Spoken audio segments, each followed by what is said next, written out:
നമസ്കാരം. റാഫ്റ്റർ ഫുട്ബോളിലേക്ക് അവർക്കും സ്വാഗതം. അങ്ങനെ എല്ലാ ആശങ്കകൾക്കും വിരാമമായിരിക്കുന്നു. വോയ്റ്റെക് ഷെസ്നി എഫ് സി ബാഴ്സലോണയുമായിട്ട് കരാറ് പുതുക്കിയിരിക്കുന്നു. കഴിഞ്ഞ കുറേ നാളുകളായിട്ട് ഇത് നമ്മളിങ്ങനെ കേൾക്കുന്നുണ്ട്. പക്ഷേ എന്തുകൊണ്ട് ഒഫീഷ്യൽ പ്രഖ്യാപനം വരുന്നില്ല എന്നുള്ളത് ആരാധകർ ഒരല്പം ആശങ്കയിലാക്കിയിരുന്നു. എന്നാൽ ഇപ്പോൾ ഒഫീഷ്യൽ പ്രഖ്യാപനം വന്നു. 2027 വരെ അദ്ദേഹം എഫ് സി ബാഴ്സലോണയിൽ ഉണ്ടാകും. ഒഫീഷ്യൽ സ്റ്റേറ്റ്മെൻറ്റ് ഇങ്ങനെയാണ്: ബാഴ്സലോണ ആൻഡ് പ്ലെയർ വോയ്റ്റെക് Szczesny have reached an agreement for extension of his contract which will tie him to until 30th June 2027 എന്ന് പറയുമ്പോൾ 2 സീസണുകളിലേക്ക് അദ്ദേഹത്തിൻ്റെ കോൺട്രാക്റ്റ് എക്സ്റ്റെൻഡ് ചെയ്തിരിക്കുകയാണ്.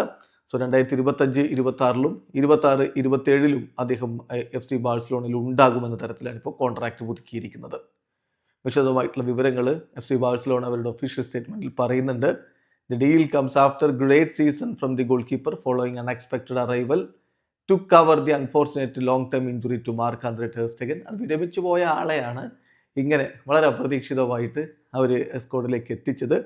എന്തായാലും ഷെസ്നിയെ പോലുള്ളൊരു ഗോൾ കീപ്പറെ നിലനിർത്താൻ ബാഴ്സലോണ തീരുമാനിക്കുന്നു. 2 വർഷത്തേക്ക് അദ്ദേഹത്തിൻ്റെ കോൺട്രാക്റ്റ് എക്സ്റ്റെൻഡ് ചെയ്തിരിക്കുകയാണ്. അദ്ദേഹത്തിൻ്റെ സ്റ്റാറ്റിസ്റ്റിക്സ് വളരെ കൃത്യമായിട്ട് ബാഴ്സലോണയുടെ ഒഫീഷ്യൽ സ്റ്റേറ്റ്മെൻറ്റിൽ പറയുന്നുണ്ട്. 30 മത്സരങ്ങളാണ് ബാഴ്സയ്ക്ക് വേണ്ടി 2024-25 സീസണിൽ ഷെസ്നി വല കാത്തത്. അതിൽ 14 എണ്ണത്തിൽ ക്ലീൻ ഷീറ്റ് നേടി. മാത്രമല്ല ബാഴ്സലോണക്കൊപ്പം ലാലീഗയിൽ ഒരിക്കലും അദ്ദേഹം പരാജയപ്പെട്ടിട്ടുമില്ല. എന്തായാലും അദ്ദേഹത്തിൻ്റെ എക്സ്പീരിയൻസും മെച്യൂരിറ്റിയും കോച്ച് ഹൻസി ഫ്ലിക്കിന് വളരെ ഉപകാരപ്രദമായിരുന്നു. കാരണം യങ് ആൻഡ് ഇൻഎക്സ്പീരിയൻസ്ഡ് ബാഴ്സ സ്ക്വാഡിനെ നയിക്കാൻ അദ്ദേഹത്തിൻ്റെ എക്സ്പീരിയൻസ് ഗുണം ചെയ്തു എന്നാണ് ബാഴ്സലോണ ഒഫീഷ്യലി സ്റ്റേറ്റ്മെൻറ്റിൽ പറയുന്നത്. വീഡിയോ അവസാനിക്കുന്ന ഫുട്ബോൾ ലോകത്ത് കൂടുതൽ വിശേഷങ്ങളുമായി റാഫ് ടോക്സ് എത്താം.